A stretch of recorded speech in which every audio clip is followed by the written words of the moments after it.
Assalamualaikum warahmatullahi wabarakatuh. Perkenalkan, nama saya Muhammad Ariano Paldi dari mahasiswa Universitas Islam Negeri Antasari Banjarmasin, Fakultas Syariah, jurusan Hukum Ekonomi Syariah. Di sini saya mau menyampaikan tentang dasar-dasar ekonomi Islam. Apa sih tujuan kita belajar dasar-dasar ekonomi Islam? Tujuan kita belajar dasar-dasar ekonomi Islam ialah mengetahui dasar-dasar ekonomi Islam agar kita bisa mempraktekkan prinsip-prinsip ekonomi Islam yang sesuai dengan syariat Islam. Dan yang kedua yang saya mau sampaikan di sini adalah filosofi dasar ekonomi Islam. Jadi, apa sih definisi ekonomi Islam? Definisi yang pertama, ekonomi Islam sebagai teori. Maksudnya ialah ekonomi Islam merupakan ilmu yang berisikan konsep-konsep kegiatan ekonomi di mana kegiatan ekonomi tersebut berdasarkan akan nilai dan ajaran Islam. Yang kedua adalah ekonomi Islam sebagai sistem. Ketika membicarakan mengenai sistem, maka akan ada aturan-aturan di dalamnya. Ekonomi Islam mengatur kegiatan perekonomian dalam suatu masyarakat dengan aturan-aturan yang berdasarkan sesuai dengan prinsip Islam. Yang ketiga, ekonomi sebagai perekonomian umat Islam. Jadi ketika kita membicarakan mengenai ekonomi Islam dan kita membayangkan bahwa yang berkegiatan adalah umat Islam, maka itulah maksud dari definisi ketiga ini. Jadi kegiatan ekonomi apa aja sih yang sesuai dengan prinsip Islam? Kegiatan ekonomi yang sesuai dengan prinsip Islam antara lain 1. Bank syariah. 2. Lembaga keuangan mikro syariah. Yang ketiga, asuransi syariah. Yang keempat, reasurasi syariah. Yang kelima, reksadana syariah. Keenam, obligasi syariah dan surat berharga berjangka menengah syariah. Yang ketujuh, sekuritas syariah. 8. Pembiayaan syariah. 10.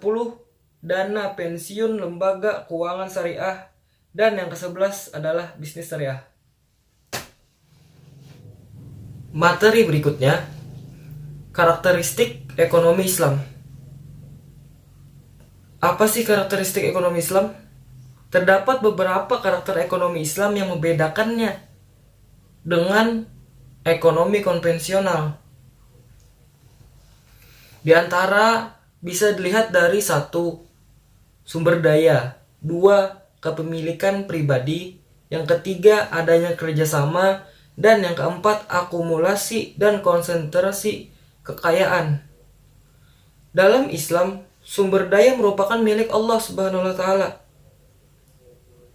Manusia diberi amanat untuk mempergunakannya sebaik-baiknya.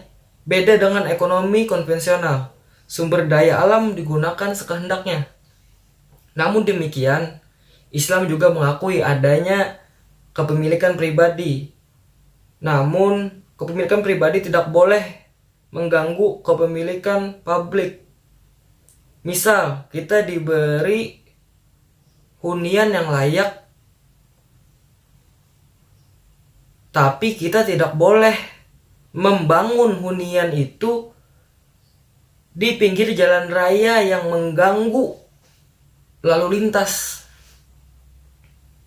atau membangun hunian di atas sungai yang melanggar aturan pemerintah. Selain itu juga, dalam Islam juga diajarkan konsep sedekah dan zakat. Hal ini untuk menghindari adanya akumulasi atau konsentrasi kekayaan hanya pada pihak tertentu saja. Dalam ekonomi Islam dikenal bentuk kerjasama, sedangkan ekonomi konvensional dikenal istilah atasan.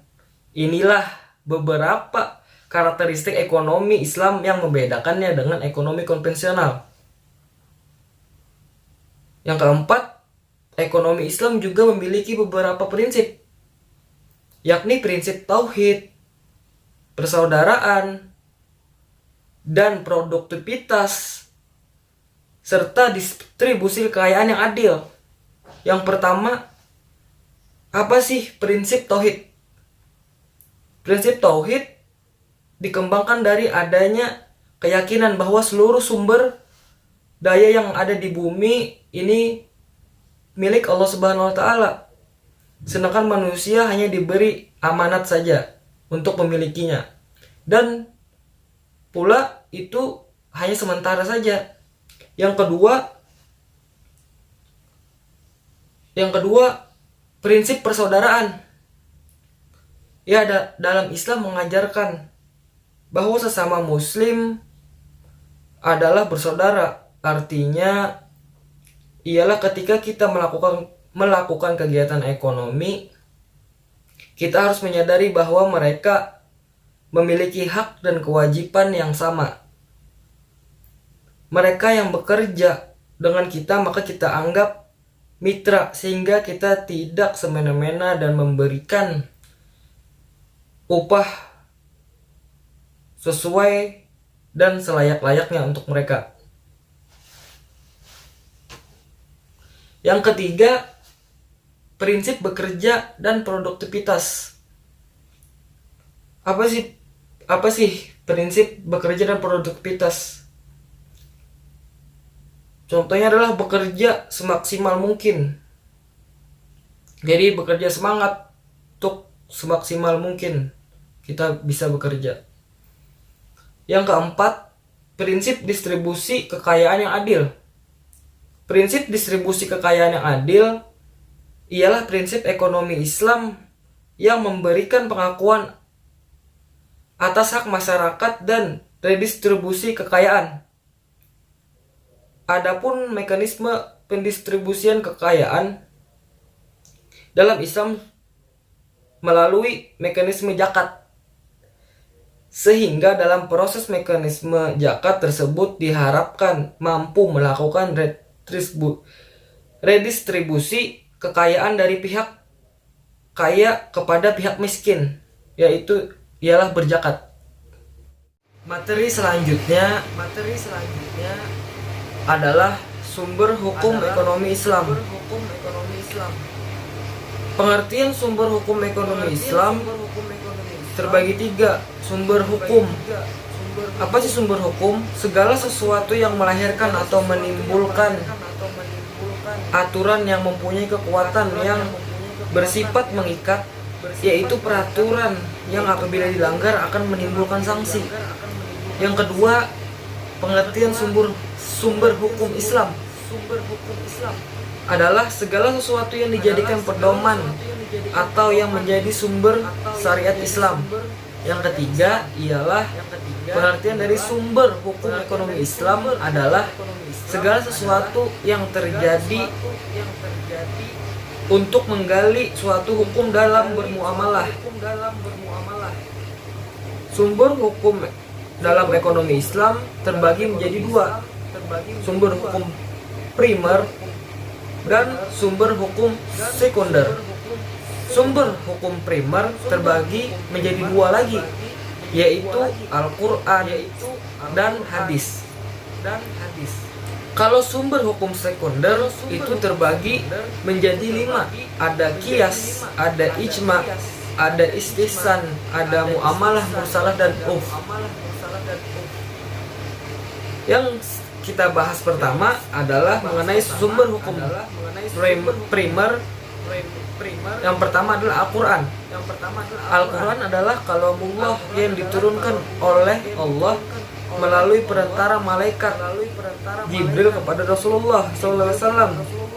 Di kandungan Al-Quran itu ada akidah, akhlak, syariah, kisah, ilmu, pengetahuan dan lain-lain. Di sini Syariah terbagi menjadi 6: ibadah, munakahat, jinayah, siyasah, muamalah, dan mawaris. Di dalam lingkup Islam terbagi menjadi 3: akidah, syariah, dan akhlak. Akidah adalah sifatnya kekal dan konstan, tidak berubah karena pergantian waktu atau tempat. Karena itu tidak ada modifikasi penyesuaian dengan akidah. Yang kedua adalah syariah, peraturan dan hukum yang berisi perintah dan larangan yang dibebankan oleh Subhanahu wa Ta'ala kepada manusia. Yang ketiga adalah akhlak. Akhlak adalah engkau beribadat kepada Tuhanmu seolah-olah engkau melihatnya sendiri. Kalaupun engkau tidak melihatnya, maka Dia yang melihatmu. Dan lagi syariah dan fikih itu terbagi. Fikih terbagi menjadi 2: ibadat dan muamalat. Ibadat apa? Ibadat adalah mengatur hubungan antara manusia dan penciptanya. Kalau muamalat adalah mengatur hubungan manusia dengan sesama manusia. Itulah sumber hukum primer dari Al-Quran. Yang kedua, sumber hukum primer dari hadis. Hadis adalah perkataan, perbuatan, dan ketetapan Rasulullah. Perkataan contohnya, la dara wala dirara, tidak boleh membahayakan diri sendiri dan orang lain. Itulah contoh perkataan. Kalau yang kedua, perbuatan. Contoh perbuatan adalah sholat 5 waktu. Yang ketiga, ketetapan.